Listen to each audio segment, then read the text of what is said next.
हज़रत इमाम मालिक का ज़िक्र। पैदाइश। इमाम मालिक की पैदाइश मदीना शरीफ में हुई 93 हिजरी यानी कि 711 ईस्वी और वफ़ात ही मदीना में ही हुई 180 हिजरी 795 ईस्वी।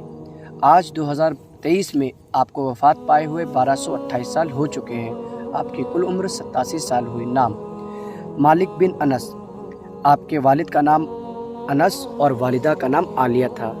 आपकी वालिदा अज़दिया कबीले से ताल्लुक़ रखती थी और आपके वालिद पैरों से माजूर थे, लेकिन अल्लाह ने आपके वालिद को तीर बनाने में महारत अता की थी कि जिसको बेचकर घर का गुजर बसर होता। इमाम मालिक हज़रत उमर फ़ारूक से बेहद अकीदत रखते, उन्हीं की तरह आप मूछें रखा करते।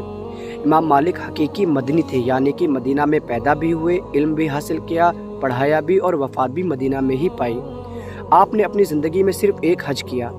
इमाम मालिक के नाम में असबही आता है क्योंकि आप इसी कबीले से ताल्लुक़ रखते थे। इमाम मालिक का घराना बेहद इल्म वाला था। आपके दिल में इल्म हासिल करने की तलब आपकी वालिदा ने डाली और वालिदा ही ने आपको मदरसे में दाखिल करवाया। दाखिले के वक्त आपकी वालिदा ने इमाम मालिक से एक बात कही कि बेटे, उस्ताद से इल्म सीखने से पहले उस्ताद का अदब करना सीखना। इमाम मालिक ने अपनी वालिदा की इस नसीहत को सर आँखों पर लिया। इमाम मालिक के उस्ताद आँखों से कमज़ोर थे तो इमाम मालिक अपने उस्ताद को घर ले जाते और वापसी मदरसे भी लाते। बेहद खिदमत करते, कभी नजराना लाते और इसी जुस्तजू में रहते कि कैसे उस्ताद का ज़्यादा से ज़्यादा ध्यान अपनी तरफ करें। इनके बाद दूसरे उस्ताद हज़रत अब्दुल्ला से तालीम हासिल की। आपके ये उस्ताद हज़रत अबू हुरैरा के ग़ुलाम थे। फिर इस तरह 17 साल की उम्र पहुँचने तक इमाम मालिक ने 1 लाख से ज़्यादा अहादीस याद कर ली। इमाम मालिक के लगभग 900 उस्ताद थे। इमाम मालिक जब 21 साल की उम्र में फारिग हुए और जब पढ़ाने की तरफ रुझान बढ़ा तो 70 मुहद्दिसीन की जमात ने आपका इम्तिहान लिया और इसमें आपने कामयाबी हासिल पाई और फिर दर्स का आगाज़ हुआ। आप मस्जिद नबवी में उसी जगह बैठकर दर्स देते जिस जगह हज़रत उमर पढ़ाते थे। मदीने में रहने के लिए वही घर किराए पर लिया जिसमें हज़रत अब्दुल्ला बिन मसूद रहते। इमाम मालिक ने एक हदीस की किताब लिखी जिसका नाम मुवत्ता इमाम मालिक रखा। आपकी इस किताब को आपकी बेटी ने हिफ्ज़ भी किया। इमाम मालिक बेहद ज़हीन, खूबसूरत, नीली आंखें, लंबा कद और बड़ी बड़ी मूछें रखते और कपड़ों के बेहतरीन कारीगर थे। आप अपने घर के दाखिली दरवाजे पर सूरह कहफ की आयत लिखी हुई थी, आयत नंबर 39, जिसका मफहूम ये है कि और जब तू अपने बाग में दाखिल हो रहा था तो उस वक्त तेरी ज़ुबान से ये क्यों ना निकला कि माशा अल्लाह। इमाम मालिक कहते हैं कि ज़ुहद लिबास के अंदर नहीं होता बल्कि वो तो दिल की कैफियत का नाम है। इमाम मालिक के आमदनी के 3 ज़रिए थे। पहला ज़रिया तो ये था कि आप अपने भाई के साथ कारोबार में शामिल थे। दूसरा ज़रिया ये कि आपके दोस्त हज़रत लैस आपकी मदद करते।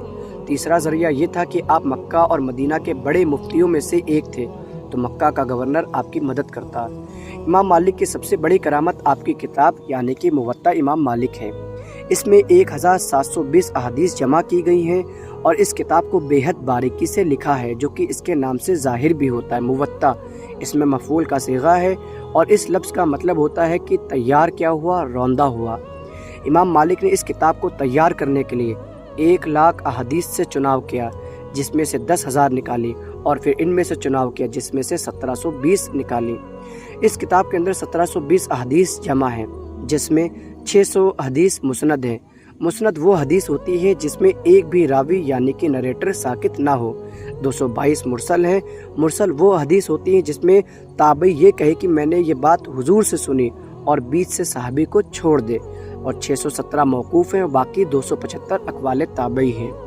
इमाम मालिक ने जब इस किताब को लिख रहे थे तो लोगों ने कहा कि आप ये किताब क्यों लिख रहे हैं, हालांकि और लोग भी लिख चुके हैं। तो इमाम मालिक ने जवाब दिया, फरमाया ये किताब मैं अल्लाह के लिए लिख रहा हूँ। इस पर लोगों ने कहा हमें कैसे यकीन होगा कि आप ये किताब अल्लाह के लिए लिख रहे हैं। तो इमाम मालिक ने फरमाया जब इस किताब को मुकम्मल किया तब पानी में डाल दिया और फिर जब वापस निकाला तो इस पर एक पानी की बूंद न आई। फिर एक वाज़ेह हकीकत का सामना हुआ यानी कि मौत, क्योंकि बाकी रहने वाली ज़ात सिर्फ अल्लाह की है। और 87 साल की उम्र में 180 हिजरी में 10 या 11 रबीउल शरीफ को इस फ़ानी दुनिया को अलविदा कहा।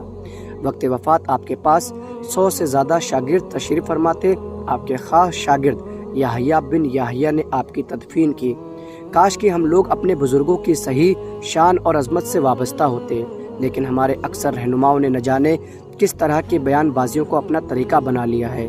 جن میں کوئی انقلاب نظر نہیں آتا۔ اسی لیے تو علامہ اقبال کہتے ہیں بیان تیرا منطق سے سلجھا ہوا، لغت کے بکھیڑوں میں الجھا ہوا۔